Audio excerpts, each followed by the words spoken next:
going to do the tutorial on my scooter today. So far I hit 657 miles since March. I put a lot of miles on this guy, going back and forth to work with this every day, traveling around New York City. I have no complaints on this scooter. It's a very powerful scooter. It's not for kids. This is an adult toy. What I'm quite satisfied about this scooter is the company I bought it from. I have nothing to do with this company. Trust me. It's Super Cycles and Scooters, superscootersales.com. Chris, he has answered every email I have. It may not be the next minute. He'll get back in a day or two. No matter how ridiculous the email is, he's been very supportive. So far, I have 2 flats on this vehicle. My back tires, especially, I'm 200 pounds. And sometimes I've been taking shortcuts through back alleys and glass nails don't agree with back tires.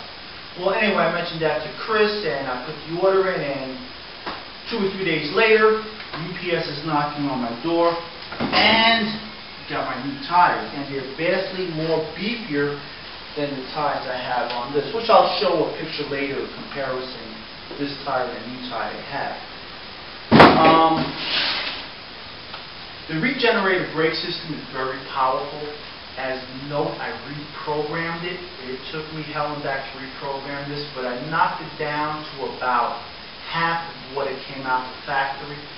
Chris mentioned to me that he's coming out with a program that he's going to be sending with these scooters now for you to program these scooters and to adjust the throttle curve on it, to adjust it, to tailor it to what you like. This throttle here, since the motor has such a heavy torque, she does jump out on you because of the torque. Nothing uncontrollable, but she's quite fast. I'm 200 pounds and I get this scooter up to 30 miles per hour on flat terrain, going up hills, and she does tackle hills very well. No need for that climbing gears like the other scooters has. This motor has plenty of torque. My son, 125 pounds, got this scooter up to 39 miles per hour. There's another guy, he has a few YouTube videos of this scooter. Does a much better job than I do in explaining the scooter. Forgive me if I butcher your name. Vin Lee from the West Coast. Beautiful videos on how this scooter works. Well, anyway, let me get into the details of the scooter. Alright, this is the front assembly. As you can see, the tires are not worn in the front. They're almost brand new. And I want to show you the comparison of this tire compared to the new tire. You have more center grooves to shoot out the water or debris than this tire. Okay. Now, let me show you the back tire. Okay. As you can see, there is no center grooves on the back tires. We've totally worn them out. I expect that at 600 miles. And here's the new tire. But again, no problem. One quick story about the regenerative brakes on this. When I got a flat tire the first time, I put back the tire on, and guess what? I never adjusted the back brakes, so I never had back brakes. I didn't even realize that.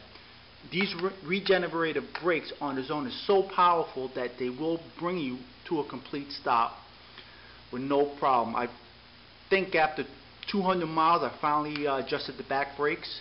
So I've been on the back brakes, the back regenerative brakes, and the front disc brakes using this all this time. Now, how has the body been holding out? Well, right now she's quite dirty. I've got caught in a few heavy rainstorms with the scooter, and to my surprise I didn't electrocute myself. She's been holding up fine. The compartment in here stays dry when it rains, so I haven't had no problem about that either. A little rust inside the screws, but a little filing out, no problem with that.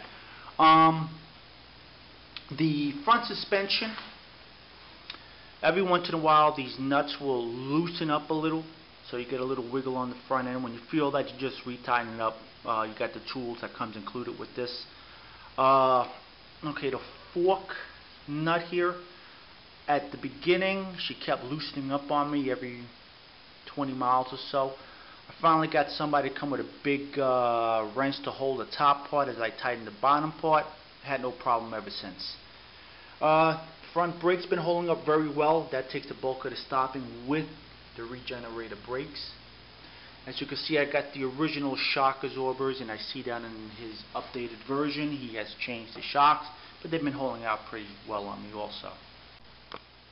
What I added to the scooter, the only complaint I had was the original seat. Eventually had to end up changing it, not because of the quality of the seat, because of my fat butt at 200 pounds. And I wore out that seat quite quickly, and this one is beginning to squeak also, so I'll probably end up changing this one. Definitely added one of these locks here. Not the best of qualities, but it's something good for running into a store and coming back out, you know, within a minute or two.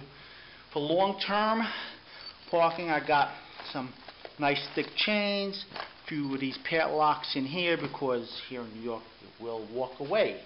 Another thing I had to add, really had to add, was my mirrors that I ordered from Super Cycles, I'm sorry, Chris. And yeah, New York City traffic could definitely need that for the pedestrians and the cars. The light, love the light. Like I said in my first video, the light is bright enough, and I got it facing, you know, into the drivers' faces. The light is bright enough for people to see you, and that's what this is designed for. It does illuminate the sidewalk and the streets a bit, but I'm eventually going to add 2 more lights somewhere. What I do want to incorporate in this is a lock, either drill a lock or something in here for my battery compartment, because it gets kind of tiring moving the battery and bringing it upstairs to work every day. So, yeah, I'll give it 2 thumbs up.